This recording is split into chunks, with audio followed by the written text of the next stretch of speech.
Devido às suas peculiaridades históricas e à sua topografia singular, Salvador não é uma cidade qualquer entre as capitais brasileiras. É a primeira cidade, a primeira cidadela forte e avançada, fundada pelos portugueses em 1549. A primeira capital do Brasil por mais de 300 anos, cerca de 300 anos, até a capital ser transferida para o Rio de Janeiro.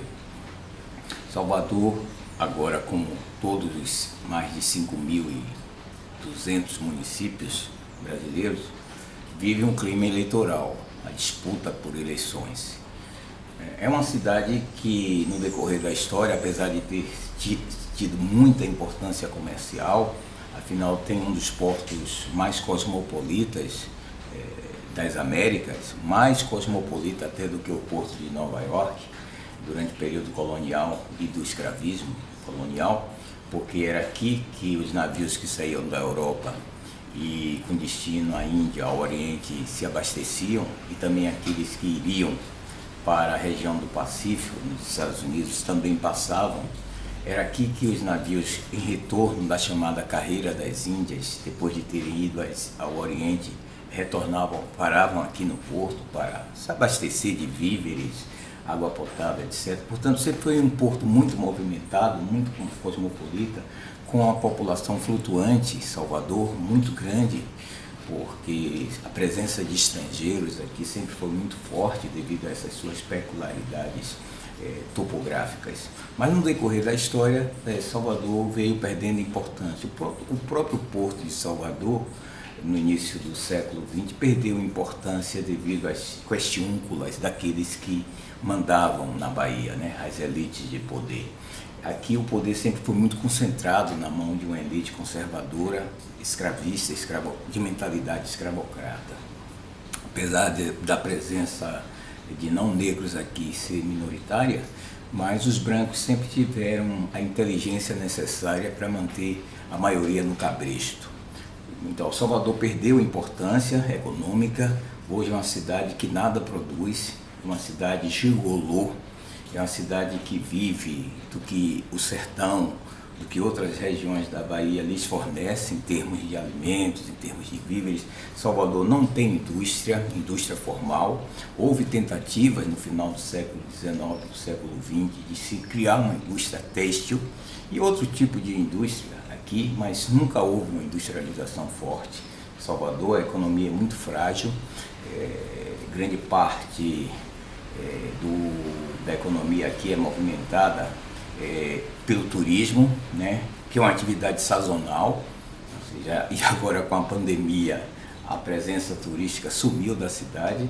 Então é uma cidade cuja população vive hoje, né, de bicos. Em torno de 70% da população economicamente ativa vive de subemprego. Portanto, é uma cidade cujo maior empregador é a máquina pública, seja prefeitura, município, Câmara Municipal e o entorno da máquina pública. É a região metropolitana brasileira com o maior número de desempregados, a violência é terrível, né? Salvador tem uma das taxas de índice de desenvolvimento humano mais vexatórias, além dessa questão dos homicídios ser muito forte aqui dentro, a violência policial, a violência dos grupos de tráfico.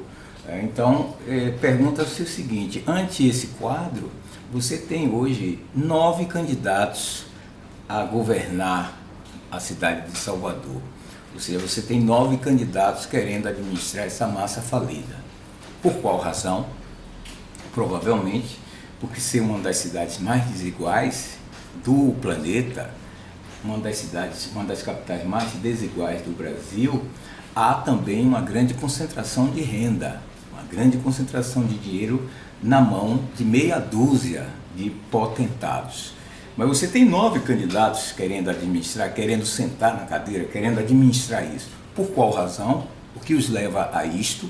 Claro que algumas dessas candidaturas são movidas mais pela vaidade, algumas dessas candidaturas são movidas mais pelo interesse de reconhecimento que o candidato tem. E entre esses 9 candidatos disputando, somente tem um que faz parte dos grupos que sempre mandaram, um branco, pode ser classificado como branco, né? Embora é o branco da terra. O branco da terra é diferente do branco teutônico, lá da Alemanha ou da Dinamarca. Tem sempre o pé na cozinha, ou tem sempre, como diz Gilberto Freire, né, alguma pinta de negro. Todos os demais, diria eu, não têm pedigree. Tanto que a maioria se apresenta como pobre, pobretão, da favela, etc, etc. Mas a maioria dos candidatos, 7 candidatos, conforme eu já disse, são não brancos. Inclusive alguns negros, bastante negros, negros retintos. Né? Você tem um candidato da situação, do atual prefeito, né? Que também seria um mestiço, ele não é negro, mas também não poderia ser, é um branco da terra, vamos dizer assim. Você tem pelo menos mais 4 candidatos negros, 2 mulheres negras, negras mesmo, a candidata do governador do estado, uma policial militar, Major Denise. Você tem a candidata Olívia Santana, que vem pelo partido de um partido da base do governo do estado, o PCdoB. Você tem o sargento Isidório, que também é da base do governo, por um partido desses partidos. E interessante que a candidatura dele é quase que tutelada pela a vice-candidata. É ela que aparece mais do que o próprio candidato Isidório, que construiu a sua carreira política dizendo que é um doido.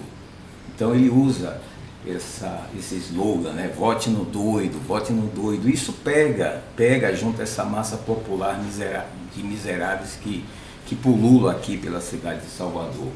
Mas ele é quase tutelado pela mulher do senador Coronel, olha o sobrenome do cara, Ângelo Coronel, que é da base do governador também, era deputado estadual, dirigiu a Assembleia Legislativa, hoje está no Senado, é o presidente da comissão da CPI, das fake news. Ele botou a mulher dele para ser candidata a vice de Isidoro, uma branca lambida, branca Parmalat, aparece mais. Acho que houve uma negociação ali entre a clã, que quer se constituir a clã de Coronel, e o sargento Isidoro. Mas o sargento Isidoro é negro. E você tem lá também o Celcinho Coutri, né? Você tem o Wilton Coelho, que é do PSOL, negro também, retinto. Você tem um candidato do Partido da Causa Operária, negro também, provavelmente é um sindicalista, né? E você tem um candidato do partido do vice-presidente da República, Mourão, um tal de Leite, que também não é negro, mas também é um desses brancos da terra, é médico. A questão que se coloca é: por que tanta gente quer disputar esse osso que é Salvador, do ignaro eleitor? Nos estados modernos, onde há democracia, a democracia ela é representativa. A eleição é uma espécie de fetiche. Dá-se a impressão que a escolha é feita pelo eleitor.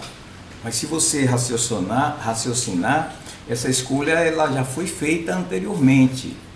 E são as clãs dos partidos, são os grupos partidários que primeiro fazem a escolha e oferecem ao eleitor esse cardápio. A democracia ela não é direta. Ou seja, não foi você que escolheu que esse fulano, ciclano, beltrano seria candidato, né? Geralmente são os caciques dos partidos que previamente escolhem e oferecem esse cardápio.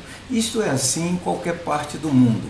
Mas dá-se a impressão de que aquele que você eleger para prefeito ou para presidente da República, por exemplo, nos Estados Unidos ou aqui ou em qualquer parte, foi você que escolheu. Mas desse conta que já houve uma escolha prévia. Na disputa desse osso que é Salvador, deve haver interesses não declarados, né? Todos eles prometem que vão transformar Salvador num verdadeiro Éden.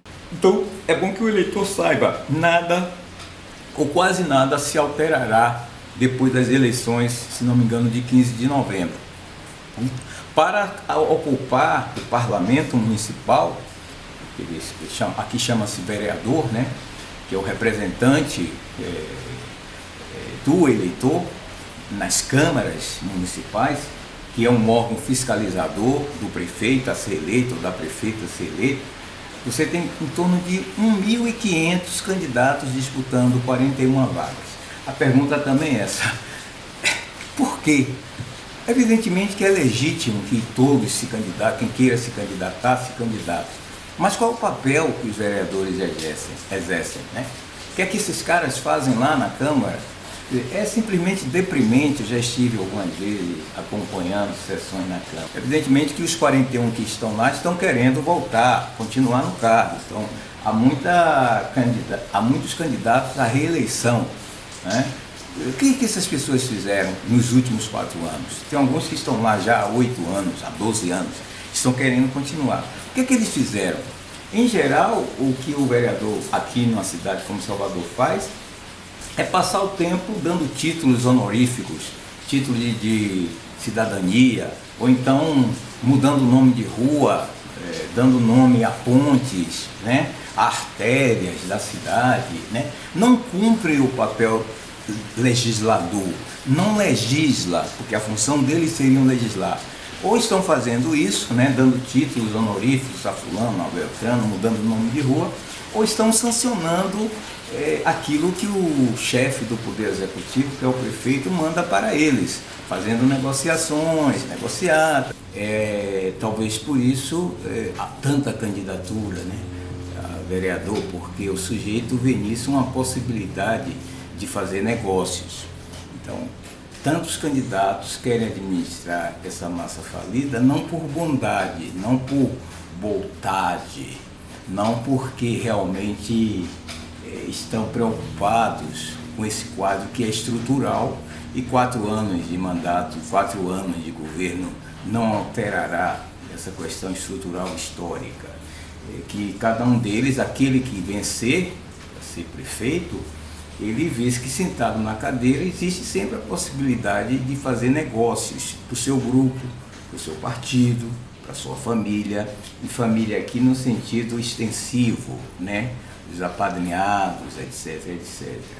E custa caro, já que a democracia custa caro, né? Um vereador em Salvador, não sai por menos de 40 mil reais por mês para o cidadão, para a sociedade, cada um deles, né? Porque tem direito a gabinete, assessoria, alguns até da mesa, tem direito da mesa dirigente, direito a algumas regalias, né? Automóveis com motorista, tem toda uma estrutura bancada por você, digamos assim, o idiota do eleitor, bancado por mim, o idiota do eleitor.